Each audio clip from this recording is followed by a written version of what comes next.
Good afternoon, everybody, and welcome here to Prog Monster. My name is Murph. I am the host of this show, a show dedicated to progressive rock and other forms of rock music. So we're back with the very last episode, episode 6 of the mini-series that we've been running for the week. And that episode is Progressive Rock, Giants, Yes, and Genesis, in which I've chosen a topic each and every day with 2 accompanying albums to talk about the albums and how they relate to these 7 questions that I have down here. Just going to move slightly over so I can feel a little more comfortable. So we've chosen 2 albums for today. The topic that we're doing today for the final topic is the albums that took time for me to penetrate. Really what that means is albums that you had to listen to before you really started to like them. And there's 2 of them, one for each band here. The 2 albums I've chosen, for Yes, wasn't really much of a doubt that it was going to be this album, Relayer. And for Genesis, it is Selling England by the Pound. But despite the fact that it took a while to like each of these 2 albums, this album here has become really close to my favorite Genesis.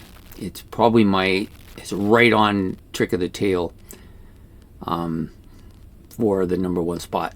The Relayer album, not so much. It's top 7 now, top 6, 7, but never really got the momentum to beat any of their big albums. And I don't know if it's because I think the albums of Yes are better overall, or because this one has a bit of that prog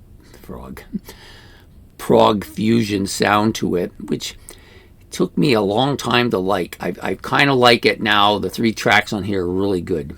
So anyways, how did they do commercially? Well, I don't think these 2 albums are going to knock it out of the park commercially. Neither one of them were huge successes commercially. This one probably a little better. But within the communities of both of these bands, or in the prog community in general, these are well-respected, well-loved albums, in my opinion, and I think that that opinion is probably shared by a lot of people who listen to these bands. Why did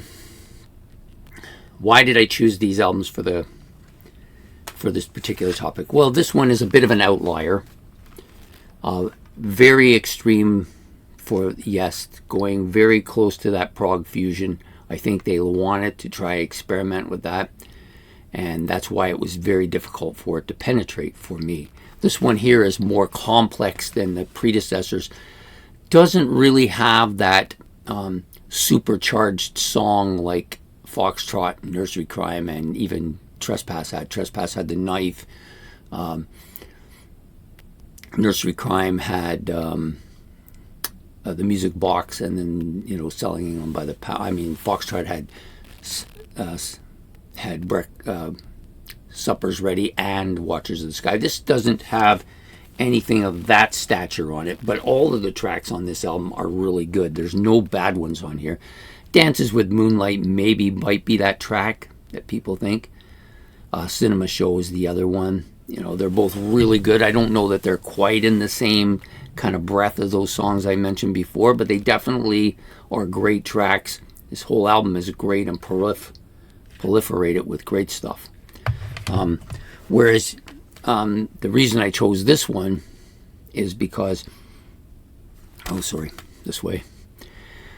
because it's so difficult to penetrate because of that style of music. Plus the tracks are longer, more complex. This is actually very similar to Close to the Edge, but I think this is much more in the prog fusion era and a lot more electric on this. Plus you have a different keyboardist on this one as well, and a different drummer.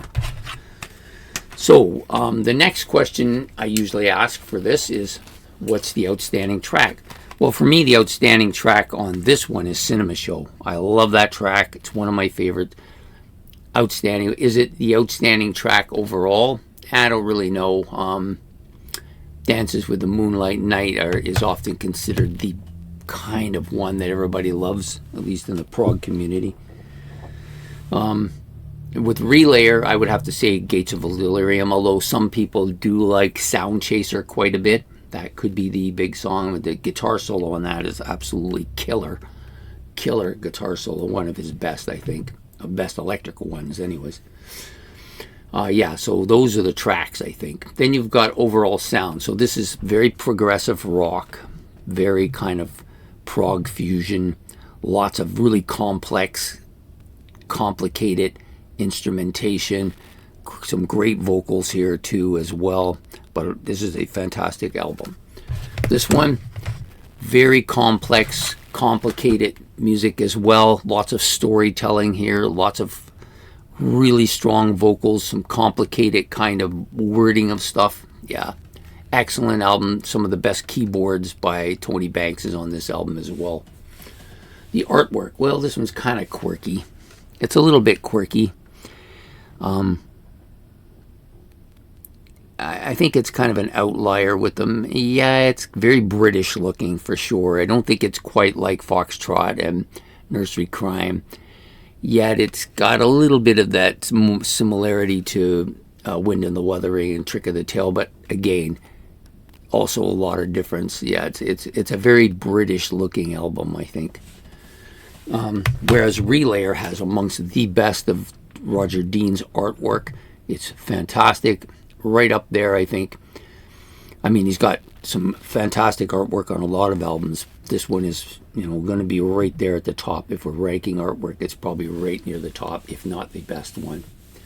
Okay, so featured on this album as well, the musicians. So you have John Anderson, Steve Howe, John Anderson on vocals, Steve Howe on guitars, Chris Squire on bass, and Alan White on drums. And you have the one-shot wonder here. Patrick Moraz is on this album. It's the only one that he plays on. Yes, happens to be their most complicated, or one of their most complicated albums. On this album, you've got the classic lineup is all here. One of the last classic lineup albums for them. Peter Gabriel on vocals. Phil Collins on drums. Actually, is this the album? I think there's one album. I think it's this one too. Yeah, this one has one lead vocal song, More Fool Me, that features Phil Collins, but he's primarily a drummer and percussionist here. You've got Michael Rutherford on bass, and I do believe he plays some acoustic guitar, or maybe not acoustic guitar, but 12-string guitar on here. I could be wrong, but I think he does.